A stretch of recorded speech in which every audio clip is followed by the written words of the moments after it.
Dear student, myself Muhammad Wasim Anjum and you are watching my YouTube channel Real Concept. In this video we will discuss about the law of mass action.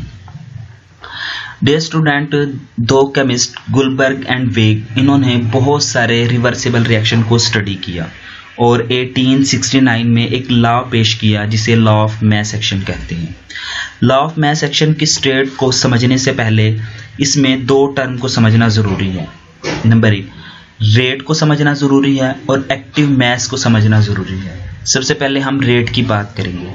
Rate का मतलब है speed of reaction, यानी कोई चीज़ कितनी speed से react करती है, और एक्टिव मास से मुराद रिएक्ट करने वाली चीज़ों की मिकदार है। केमिस्ट्री में कंसंट्रेशन हम आम तौर पर मोल्स में मेजर करते हैं, इसलिए हम कंसिडर करते हैं कि एक्टिव मास से मुराद मोलर कंसंट्रेशन है। आइए अब हम लॉ ऑफ मास एक्शन की स्टेट को समझते हैं। The rate at which a substance react is directly proportional to its active mass. इसका मतलब है कि किसी चीज़ के रिएक्ट करने का रेट इसके एक्टिव मास के डायरेक्टली प्रोपोर्शनल होता है। और दूसरे पार्ट में कहा गया है कि the rate of reaction is directly proportional to the product of the active mass of the reacting substances। और किसी रिएक्शन का रेट रिएक्ट करने वाली अशिया के एक्टिव मास के प्रोडक्ट के डायरेक्टली प्रोपोर्शनल होता है। Generally an active mass is considered as molar concentration. Active mass को हम मोलर कंसंट्रेशन समझते हैं और जिसका unit having unit is mole per cubic decimetre express in square bracket. Molar concentration को हम स्क्वायर ब्रैकेट से रिप्रेजेंट करते हैं। आइए लॉ ऑफ मास एक्शन को एक एग्जांपल से समझते हैं। यहाँ पे हम एक जर्नल रिएक्शन लेते हैं। ए और बी यहाँ पे रिएक्टेंट्स हैं, जबकि C एंड D ये प्रोडक्ट्स हैं। यहाँ पे KF ये कांस्टेंट ऑफ फॉरवर्ड रिएक्शन है और KR is constant of reverse reaction है। Suppose A, B, C, D are the molar concentration in mole per cubic decimetre of A, B, C, D respectively. A, B यहाँ पे reactants और C, D यहाँ पे products हैं। और यहाँ पे हम चूंकि पहले अभी हमने पढ़ा है कि स्क्वायर ब्रैकेट से मुराद मोलर कंसंट्रेशन है, तो यहाँ पे A स्क्वायर ब्रैकेट में जो लिखा हुआ है इससे मुराद है molar concentration of A, molar concentration of B, molar concentration of C and molar concentration of D। According to law of mass action, the rate of forward reaction is directly proportional to the product of concentration of reactant। किसी चीज़ के react करने का rate reactants की यानी rate of forward reaction is directly proportional to the molar concentration product of molar concentration of A and B, या reactant की molar concentration के directly proportional होता है। इसका मतलब क्या है कि जितना ज़्यादा रिएक्टेंट्स की कंसंट्रेशन होगी उतना ज़्यादा रेट ऑफ फॉरवर्ड रिएक्शन होगा। हम जानते हैं कि प्रोपोर्शनलिटी को जब इक्वालिटी में चेंज करते हैं तो एक कांस्टेंट लगाते हैं जो कि KF है, constant of where KF is the proportionality constant of forward reaction। आइए अब हम रिवर्स रिएक्शन की बात करते हैं। Similarly the rate of reverse reaction is directly proportional to the product of molar concentration of products. और proportionality को equality में चेंज करने के लिए फिर हम एक कांस्टेंट लगाएंगे। चूंकि ये रिवर्स रिएक्शन है इसलिए यहाँ पे KR इस्तेमाल किया गया। यहाँ R स्मॉल r से मुराद रिवर्स रिएक्शन है और पहले जो हमने पढ़ा है कि वो KF से मुराद फॉरवर्ड रिएक्शन है, where KR is the proportionality constant of the reverse reaction.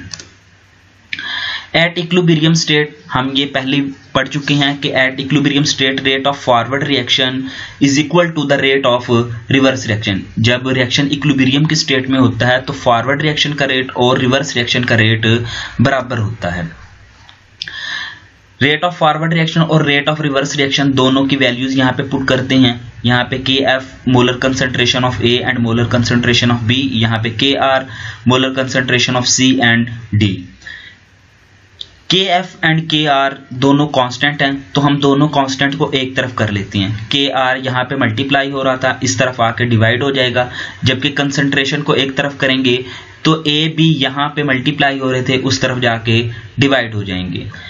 के एफ ओवर के आर बराबर होते हैं के सी के, और के सी से मुराद है K C is the equilibrium constant, it is represented as, तो हम के एफ ओवर के आर की जगह पे के सी लिख देंगे तो ये हमारे इक्विलिब्रियम कांस्टेंट फाइंड हो जाएगा। Derivation of journal reaction.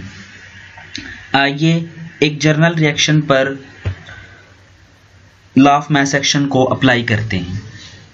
इस रिएक्शन में ए बी ये दोनों यानी कैपिटल ए और कैपिटल बी दोनों रिएक्टेंट्स हैं, और capital C and capital D ये प्रोडक्ट्स हैं, जबकि small A B C D ये इन रिएक्टेंट्स और प्रोडक्ट्स की मोलर कंसंट्रेशन को, नंबर ऑफ मोल्स को रिप्रेजेंट करती हैं कि ए के कितने मोल्स हैं, बी के कितने मोल्स होंगे, सी के कितने मोल्स होंगे और डी के कितने मोल्स होंगे। ये चूंकि हमारा एक जर्नल रिएक्शन है तो यहाँ पे वैल्यूज नहीं लिखी हुई, जबकि एक जर्नल टर्म्स लिखी हुई है। ए से मुराद यहाँ पे 1 2 3 4 एंड बी 1 2 3 4 कोई भी वैल्यू हो सकती है। तो यहाँ पे जो वैल्यू लिखी होती है जो किसी भी रिएक्टेंट्स के शुरू में या प्रोडक्ट के शुरू में जो नंबर लिखा होता है वो उसके नंबर ऑफ मोल्स को रिप्रेजेंट करता है।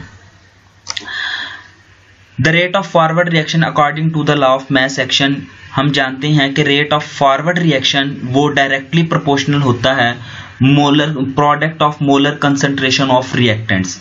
यहाँ पे पहले चूंकि हम जो रिएक्शन पढ़ा है उसमें नंबर ऑफ मोल्स को रिप्रेजेंट नहीं किया गया था, जबकि इस रिएक्शन में नंबर ऑफ मोल्स को रिप्रेजेंट किया गया। तो नंबर ऑफ मोल्स को हम मोलर कंसंट्रेशन की पावर में लिखते हैं। तो ए की मोलर कंसंट्रेशन स्क्वायर ब्रैकेट से मुराद मोलर कंसंट्रेशन है, तो ए की मोलर कंसंट्रेशन की पावर में नंबर ऑफ मोल्स ए, और बी की मोलर कंसंट्रेशन की पावर में बी। इसी तरह प्रोपोर्शनैलिटी को जब हम इक्वालिटी में चेंज करते हैं तो हम एक कांस्टेंट यूज करते हैं जिसे रेट ऑफ फॉरवर्ड कांस्टेंट कहते हैं, where K F is the rate constant for the forward reaction. Next, the rate of reverse reaction according to the law of mass action is, rate of reverse reaction is the product of molar concentration of products, और यहाँ पे चूंकि सी और D को इसमें भी जो power में लिखे गए हैं ये नंबर ऑफ मोल्स को रिप्रेजेंट करते हैं। डियर स्टूडेंट, याद रखना कि जो नंबर ऑफ मोल्स होते हैं वो हम रिएक्टेंट्स या प्रोडक्ट्स की मोलर कंसंट्रेशन की पावर में लिखते हैं, और प्रोपोर्शनैलिटी को इक्वालिटी में चेंज करने के लिए फिर हम एक कांस्टेंट इस्तेमाल करेंगे जिसे रेट ऑफ रिवर्स कांस्टेंट कहते हैं, where K R is the rate constant for the reverse reaction. The rate of forward reaction at equilibrium state, हम जानते हैं कि the rate of forward reaction becomes equal to the rate of reverse reaction. तो equilibrium की state में rate of forward reaction और rate of reverse reaction बराबर होते हैं। हम दोनों की वैल्यूज पुट करेंगे, आर एफ और आर आर। आर एफ से मुराद रेट ऑफ फॉरवर्ड रिएक्शन और आर आर से मुराद रेट ऑफ रिवर्स रिएक्शन। दोनों की वैल्यूज पुट कर, आर एफ की जगह पे रेट ऑफ फॉरवर्ड रिएक्शन की जगह पे रेट ऑफ फॉरवर्ड रिएक्शन की वैल्यूज, और रेट ऑफ रिवर्स रिएक्शन की जगह पे रेट ऑफ रिवर्स रिएक्शन की वैल्यू। तो जैसा कि पहले हमने पढ़ा था कि हम कांस्टेंट को एक तरफ करेंगे और कंसंट्रेशंस को एक तरफ कर लेंगे। तो के आर यहाँ पे मल्टीप्लाई हो रहा था, इस तरफ आके डिवाइड हो गया, जबकि ए एंड बी दोनों यहाँ पे मल्टीप्लाई हो रहे थे तो इस तरफ आके डिवाइड हो जाएंगे।